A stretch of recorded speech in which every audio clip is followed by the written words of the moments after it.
Hi guys, இன்றைக்கி நாங்கள் எங்கே போயிட்டுருக்கோன்னா பிரசித்தி பெற்ற சுந்தர மகாலிங்க சுவாமி கோயில் அடிவாரத்துக்கு நானும் எங்கள் வீட்டுக்காரரு என் பாப்புக்குட்டி போகிறோம். பாப்புக்குட்டி நான் நடந்து வர மாட்டேன்னு அவங்க அப்பா ஷோல்டரில் ஏறி உட்காந்துக்கிடுச்சுங்க. உண்மையிலேங்க எங்கள் வீட்டுக்கார் வருஷம் சுந்தர மகாலிங்கத்துக்கு மலைக்கு ஏறுவார்.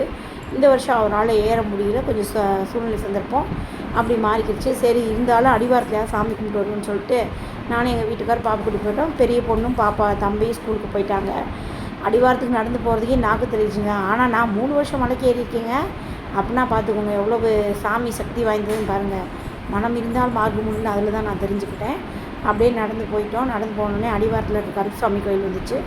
அங்கே போய் மனம் உருகி சாமி கும்பிட்டுட்டு என் பிள்ளைங்களுக்காண்டி எல்லாமே நல்லதே நடக்கும்னு சொல்லி வேண்டிட்டு வந்தோடனே இவர் என்ன சொல்லிட்டாரு, கோயிலுக்கு வந்து அன்னதானம் சாப்பிடணும் அப்படின்னு சொல்லிட்டாரு. சரி வாங்க, போகிற உள்ள எங்கேயாவது அன்னதானம் சாப்பிடணும். போகிற உள்ள நிறைய இடத்துல சாப்பாடு வச்சாங்க. நாங்கள் ஒரு இடத்த சூஸ் பண்ணி அங்கே தட்டு கொடுத்தாங்க. தட்டை வாங்கி எங்கள் வீட்டுக்கார் லைனில் நின்று எனக்கும் சேர்த்து சாப்பாடு வாங்கிட்டு வந்தாருங்க. உண்மையிலேங்க சாப்பாடு அமிர்தமாக இருந்துச்சுங்க. நினச்சி கூட பார்க்கலங்க இவ்வளோ டேஸ்ட்டாக இருக்கும்னு. எப்படி இருக்குமோ என்னமோ ஏதோன்னு நினச்சி நாங்கள் வாங்கினோம். சாப்பாடு நல்லா டேஸ்ட்டாக இருந்துச்சு. நாங்களும் சாப்பிட்டுட்டு சாமியை நல்லபடியாக கும்பிட்டுட்டு வந்திருக்கோம். இதே மாதிரி சுந்தர மகாலிங்க கோயில் போன அனுபவம் வந்து எங்கள் வீடியோ உங்களுக்கு பிடிச்சா லைக் பண்ணுங்கள், ஷேர் பண்ணுங்கள், கமெண்ட் பண்ணுங்கள், சப்ஸ்கிரைப் பண்ணுங்கள்.